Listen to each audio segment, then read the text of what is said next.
TGIFF. This is your Pal Munch with your Friday leadership tip. Remember, the second F is for focus. Today, let's focus on elite competition. Oh my gosh, leaders, did you catch any of the Olympics yesterday in Milan or on TV, of course, if you're not in Italy? The U.S. had some amazing triumphs, and they're not the first gold medals that we have won in these Olympics, but they were surely some of the most dramatic. It was capped off with Alysa Liu's amazing free skate to win the gold medal in women's ice skating. It was truly stupendous, and to see her glide around the ice and do the flips and the jumps that she does are a pure definition of joy in motion.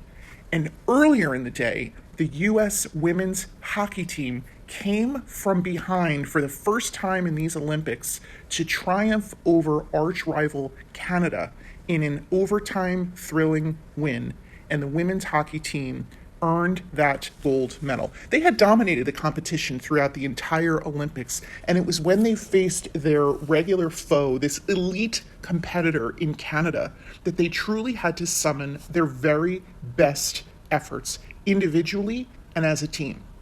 Because Canada did not want to be denied and did not intend to be denied. And in fact, the U.S. had to score a tying goal with barely 2 minutes left in the third period to force an overtime, and then they won it in dramatic fashion.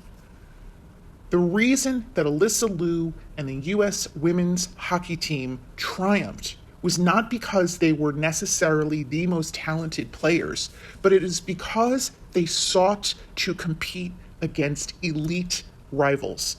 They didn't just take easy games and easy matchups to pad their ego. They sought out the most elite competition on the most pressure-filled stage, the Olympics.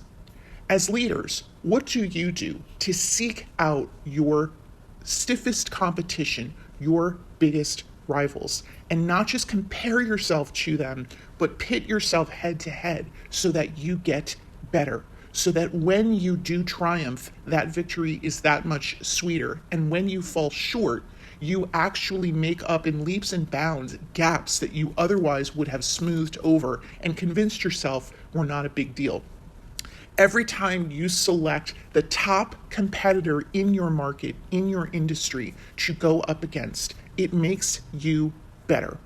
So do like the U.S. women's hockey team and Alysa Liu and other gold medalists and go up against the biggest, baddest, best competitors you can find. And I promise you, you will learn from it, you will get better, and ultimately your triumphs will be that much sweeter.